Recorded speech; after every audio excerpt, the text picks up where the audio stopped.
दोस्तों नमस्कार, स्वागत है आपका यूट्यूब चैनल ईबीटेक में। आज है 17 जुलाई 2024 और जान लेते हैं आज की महत्वपूर्ण खबरें जो आज के प्रमुख समाचार पत्रों पर छाई हुई हैं और आप लोगों के लिए बहुत ही इम्पोर्टेंट हैं।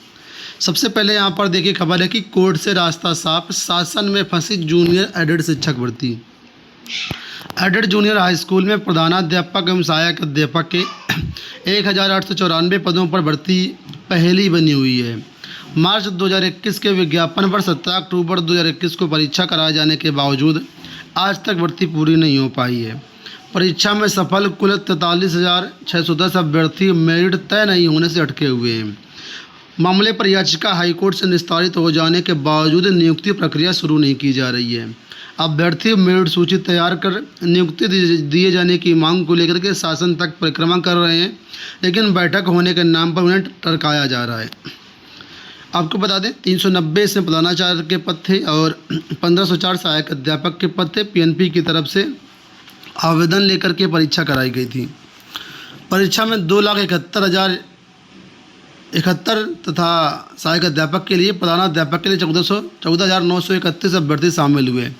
15 नवंबर 2021 को इसका परिणाम जारी किया गया, लेकिन अभ्यर्थियों को कुछ अंक कम दिए जाने की शिकायत पर मामला हाईकोर्ट गया और जहां से इसका परीक्षण किया गया, शिकायत सही पाई गई और 6 सितंबर 2022 को इसका संशोधित परिणाम जारी किया गया।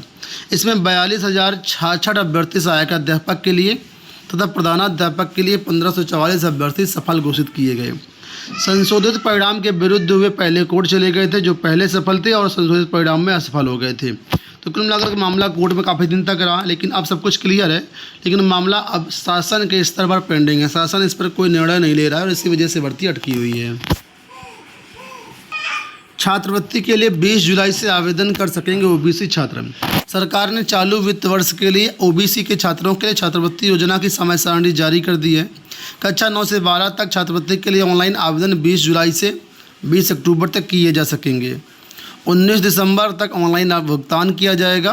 कक्षा 11 व 12 को छोड़ करके दशमोत्तर कक्षाओं के लिए छात्रवृत्ति शुल्क भरपाई के लिए आवेदन 20 जुलाई से 20 नवंबर तक हो पाएंगे। ज़्यादा जानकारी के लिए यहाँ वेबसाइट दी गई, इस वेबसाइट पर जाकर के आप सारी जानकारी कर सकते हैं।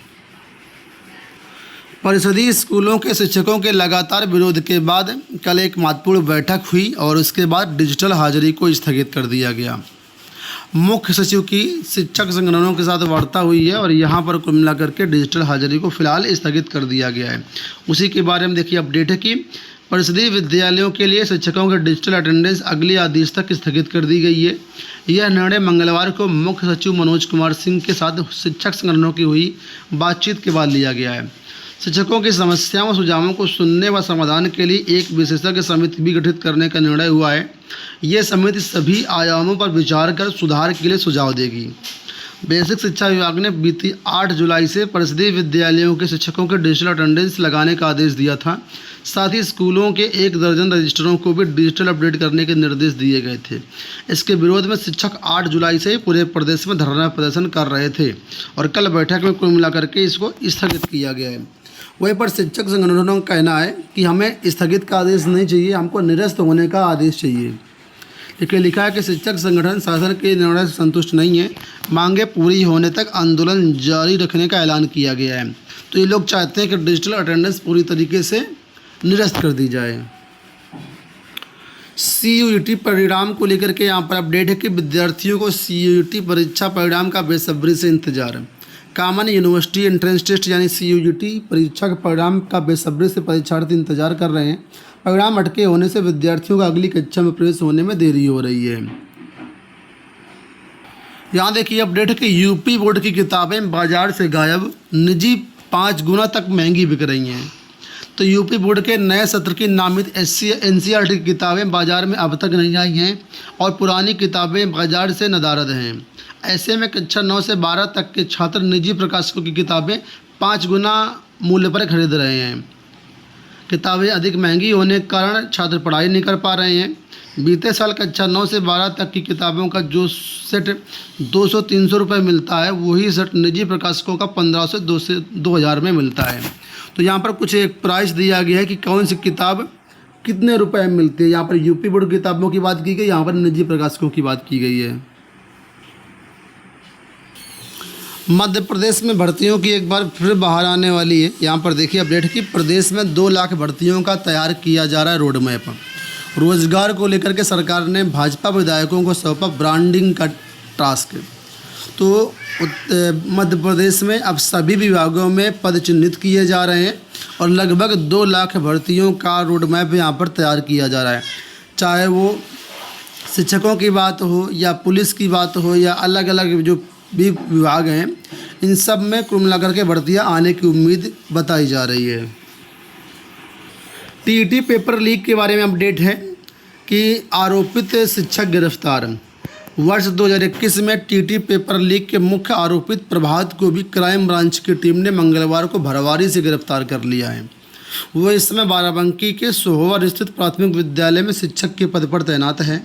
पुलिस ने उसे कोर्ट में पेश किया, जहां से उसे जेल भेज दिया गया है। इससे पहले पुलिस टीम इस प्रकरण के 4 आरोपितों को भी गिरफ्तार कर जेल भेज चुकी है। आपको बता दें 2021 पेपर लीक आप लोग जानते होंगे यूपी टीटी का, जिसमें कई लोग गिरफ्तार किए गए थे और ये फरार चल रहा था। तो इसको भी कल जो है कौशाम्बी के भरवारी से गिरफ्तार कर लिया गया है। बीपीएससी शिक्षक भर्ती के बारे में यहाँ पर देखिए अपडेट है कि बीपीएससी शिक्षक भर्ती परीक्षा में प्रश्न पत्रों पर रंगीन कोडिंग होगी। तीसरे चरण की शिक्षक नियुक्ति परीक्षा में बदलाव रिजल्ट नॉर्मलाइजेशन के आधार पर जारी होगा। लिखा हुआ है कि बिहार लोक सेवा आयोग ने तीसरे चरण के शिक्षक नियुक्ति परीक्षा में बड़ा बदलाव किया है। प्रश्न पत्रों से लेकर के रिजल्ट की प्रक्रिया में भी इस बार बदलाव दिखेगा।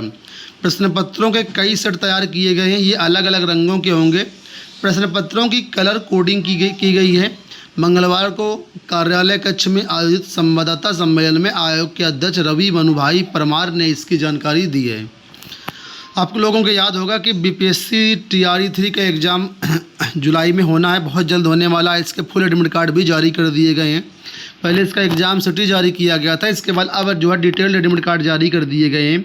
आप लोग अपना डिटेल्ड एडमिट कार्ड भी देख सकते हैं, डाउनलोड कर सकते हैं और 19 जुलाई से होने वाली परीक्षा में आप शामिल हो सकते हैं। आपको बता दें 19 जुलाई से 22 जुलाई के बीच परीक्षा होनी है और 404 केंद्रों पर इस परीक्षा का आयोजन होना है। इससे पहले 5 मार्च को ये परीक्षा कराई गई थी, लेकिन पेपर लीक के कारण इस परीक्षा को रद्द कर दिया गया था। ठीक है। तीसरे चरण की शिक्षक भर्ती परीक्षा में 87,774 पदों पर भर्तियां होनी है और इसके लिए आपकी 19 जुलाई से परीक्षा होनी है। पेपर लीक को रोकने के लिए हर तरीके से इंतजाम किए गए हैं, चाहे वो एआई का हो या कोई भी नई तकनीक हो। बहुत सारी चीज़ें इस बार बदली गई हैं ताकि पेपर लीक की समस्या ना हो। और इस बार आपका नॉर्मलाइजेशन भी होगा। तो नॉर्मलाइजेशन में क्या होता है, थोड़ा सा नंबर का डिफरेंस आ जाता है। मेडिकल कॉलेजों के संविदा प्रोफेसरों का मानदेय बढ़ा। मेडिकल कॉलेजों में संविदा पद पर कार्यरत चिकित्सा शिक्षकों के लिए अच्छी खबर है कि प्रदेश सरकार ने चिकित्सा शिक्षा विभाग के मानदेय प्रस्ताव को बढ़ोतरी को मंजूरी दे दी है। यह प्रस्ताव मंगलवार को कैबिनेट बाई सर्कुलेशन को भेजे गए प्रस्ताव में शामिल था। कितना किसका पेमेंट होगा, अब यहाँ पर देखिए लिखा है कि असिस्टेंट प्रोफेसर संविदा कर्मी को 90,000 की जगह 1,20,000 रुपये मिलेगा। एसोसिएट प्रोफेसर को 1,20,000 की जगह 1,60,000 मिलेगा और प्रोफेसर को 1,35,000 की जगह 2,20,000 रुपये मिलेगा। दोस्तों ये हुई आज की सारी सूचनाएं। इस वीडियो में फिलहाल इतना ही। धन्यवाद।